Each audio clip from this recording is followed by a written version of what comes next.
我们常说人生如戏，戏如人生。演员柯淑媛、黄文兴、王粲跟尤耀光这4个人最近在当红的8点档当中耍坏，观众气得牙痒痒的。在戏中呢，这4名角色呢也接二连三的遭到了报应。那么今天这几名演员抓紧了拍戏的空档，赶紧到林口的竹林观音寺去忏悔参拜。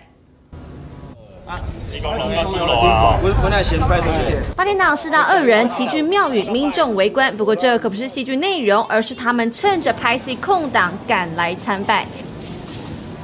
又跪又拜，除了是祈求戏剧长红，也实在是因为4大恶人在剧中作恶多端，演到又够不安。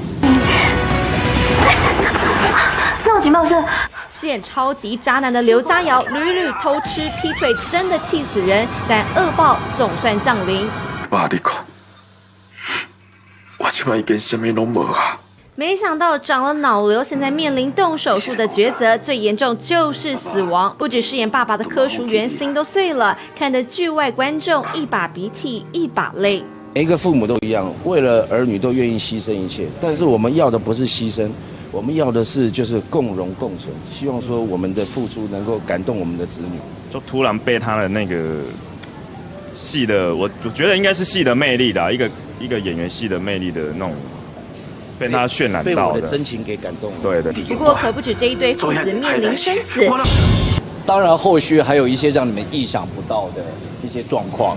而这些状况呢，就是要让正派的角色，还有那一些警察伤透脑筋。大概今天可能会演到车子冲出悬崖吧。资深演员王粲演过这么多坏人，就属这一次坏到自己都受不了。但报应将迎来最高潮，落难总裁没钱没人，即将惨到最高点，要让观众拭目以待。民视新闻王庭庄博华新北市报道。里面硬要排名的话，我现在是最不坏的。谁最坏？那已经是杨三太了。没有，我个人不觉得我最坏，最坏那个是隔壁这一位，因为论年纪来讲，做坏时间最长一定是你。你从年轻就做坏，做到祸害1000年。我也不觉得啊，我觉得我40-50年来做的坏事不如黄文兴这2-3年做的多。哪有乱讲？杨三太他在变坏当下的时候，其实我自己也蛮错愕的啦。然后就一路过来之后，结果慢慢变成大魔王，一路觉得说自己非常的空虚孤单，但是没有想到柯淑媛哥呢，为了自己的儿子，然后开始了他的腹黑，让我一路间呢，就突然觉得有人陪伴，而且跟他对戏呢，突然会让我觉得我才是真正的大魔王，因为他可以把那一种。他的懦弱，还有他就是一个爱子心切的一个父亲的心，在我的面前表现得淋漓尽致，然后也衬托出了我一个霸气总裁的一个感觉。我就是想要成功，然后为了自私，为了爱为了爱，想要让大家看得起，只是用错了方法。是。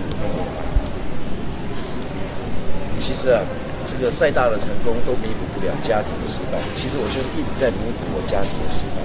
不管是对于我的这个曾经帮我生过小孩的这个母亲，或是说这个无法与我一起生活的小孩，我这个就是终其一生，就是在弥补我这个最大的失败。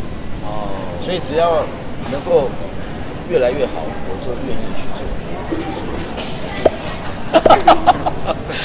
那至于我呢，杨三太，其实我演到后来，我发现其实他是，你说他是为了爱情吗？不。其实我是觉得他是缺少母爱，他因为从小缺少了一份母爱，结果看到了一个那么棒的一个女生，把那个情感转移到他身上，一辈子不能自拔，因此而陷入了一个无法挽回的人生。所以我觉得这是一个蛮奇特的一个状态。所以你把如萍当妈妈了？他就是有一种母爱啊，蛮有母性的光辉。对。那你呢？其实我一直觉得张天发这个角色，他是一个很单纯的人，没什么大脑。因为他没什么能力，为了要完成上面交代他的任务，他只能无所不用其极，乱用方法，就这么简单而已啊。反正就是一个忠诚。对啊，他就一个头脑简单的坏人。对。其实有时候恶人的下场不见得会一下子就得到了一个完美的结果，对不对？当然后续还有一些让你们意想不到的一些状况，而这些状况呢，就是要让正派的角色，还有那一些警察啊，伤透脑筋。那他们如何伤透脑筋呢？当然喽，还有后面一些要解开的谜啊，有很多新的一些剧情都会将会在这一个礼拜到下一个礼拜一一的解谜。是，对啊。其实这4个人里面硬要排名的话，我真的是最不坏的，这一点我赢了。哎，对啊，你们最坏的先说吧，我这个不坏的先。不会还好啊，你也还好，对啊。谁最坏？谁最坏？那已经是杨商泰啊。没有，我个人不觉得我最坏，最坏的应该是隔壁这一位，因为论年纪来讲，那就没办法。最长一定是你。你从年轻就做坏，真的所谓祸害遗千年。我也不觉得啊，我觉得我4、50年来做的坏事不如黄文兴这2、3年做的多啊。他是我儿子，他不是渣男，他只是演渣男，只是演得太渣，都让我以为他也是渣男。哦，就是黑渣，对不对？对，我觉得文兴这次真的也算是豁出去了，搏命演出了。对啊。对啊，是那个舌头一吐出来的话，真的是哇，吓死大家！哎，我还没看到你吐舌头过哎，你是到底是怎样啊？那个为什么做坏事到最后面居然会有一个吐舌头 ending， 舔嘴唇？这就是我的风格啊！我最厉害的就是舌头。哎，没有啦，那个公司啊，哎，不要乱讲啊。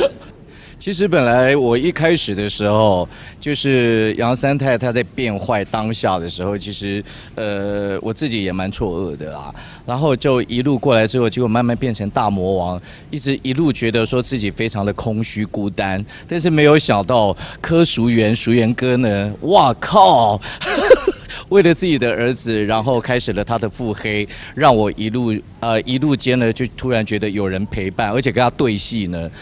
忽然会让我觉得我才是真正的大魔王，因为他可以把那一种他的懦弱，还有他就是一个爱子心切的一个父亲的心，在我的面前表现得淋漓尽致，然后也衬托出了我一个霸气总裁的一个感觉，所以我要非常谢谢这个真正的戏剧，应该说那个影帝大魔王啊，对，是这样子。真的要说的话，我就一句话形容，就是我觉得蛮温馨的，真的是一个很温馨的大家庭。是温馨还是温馨啊？温馨啊，不是我的温馨啊。温馨觉得很温馨。我也对，温馨觉得很温馨。因为我觉得我们所有的演员，然后这些前辈啊，或者是就是平辈，然后在平常私底下，我们在蕊戏的时候，其实大家都会用比较轻松的方式。但是又不会说太散漫，然后去做这个工作。我觉得在工作当下，因为8点档其实已经算是很高压的一个工作环境了。那如果心里大家又很像很合不来的话，那我就觉得工作起来会特别的辛苦。那我觉得，我觉得民视所有的演员，你可以不要这么严肃吗？我就跟你说，我就是会。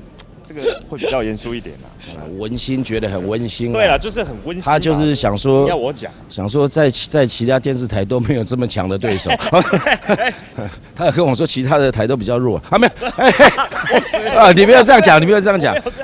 是我们比较强，不是人家比较弱。我是说。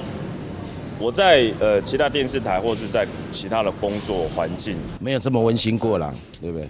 好了，不要再说了，怎么说都不对了。好了，你就是很高兴可以来到民视这个大家庭，加入我们。对啊，不用越描越黑好不好？其实我觉得这次在民视拍这个《多情城市》到现在，我觉得像我们，不要说4大恶人啊，说大家虽然做这么多亏心事哦，每个人都有每个人的苦衷。像淑媛，她是为了爱孩子，为了要弥补对孩子的爱。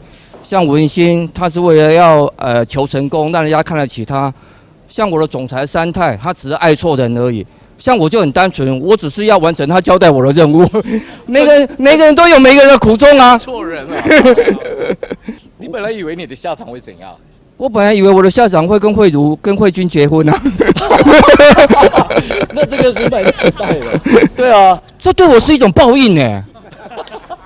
这是很大的报应呢。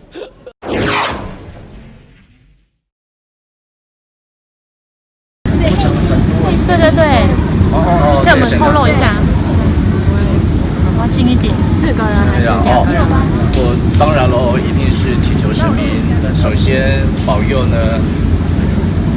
应该讲的都差不多。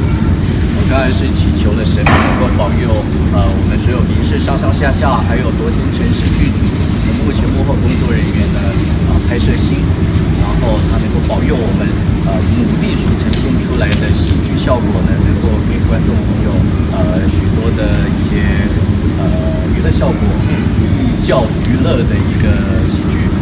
然后当然最重要就是收视如常。我也是希望就是收视率可以越来越好。对，而且还有那个电视机前面的朋友身体健康啊，万事如意啊。尤其是我觉得尤其是我们的那个多线城市的工作人员，他们我觉得我们虽然很辛苦，可是我觉得他们比我们更辛苦。有时候我们拍一拍，我们场次拍一拍，我们就可以。对啊，就拍拍不就走了。对啊，他们要从头到尾。对，他们要从头到尾。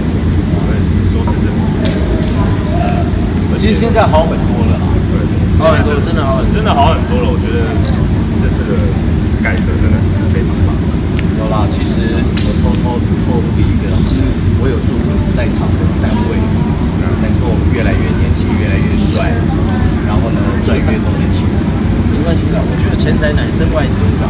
你讲的3位有包括我吗？有啊，这有3位啊。我讲你们3位而已。钱财乃身外之物。虽然不是很重要，但是很必要。可是我觉得就是没有健康就一切没有。我刚才就希望多行城市能够这个绵延不绝收视长虹，然后在我们大家努力之下，就是可以一直持续下去。坚持的力量是最可怕的。对，然后还有就是所有的节目后的工作人员，大家都能身体健康。只有身体健康，我们才可以一直跟他拼下去。对啊，还有观众朋友也是啊，你的身体要保重健康，才能天天看我们多情城市，对不对？光哥没有讲，光哥都被我们讲完了，好，谢谢。不好意思，我穿上这套西装，杨三太讲的话就是我的圣旨。谢谢大家。好，那我们再拍一张。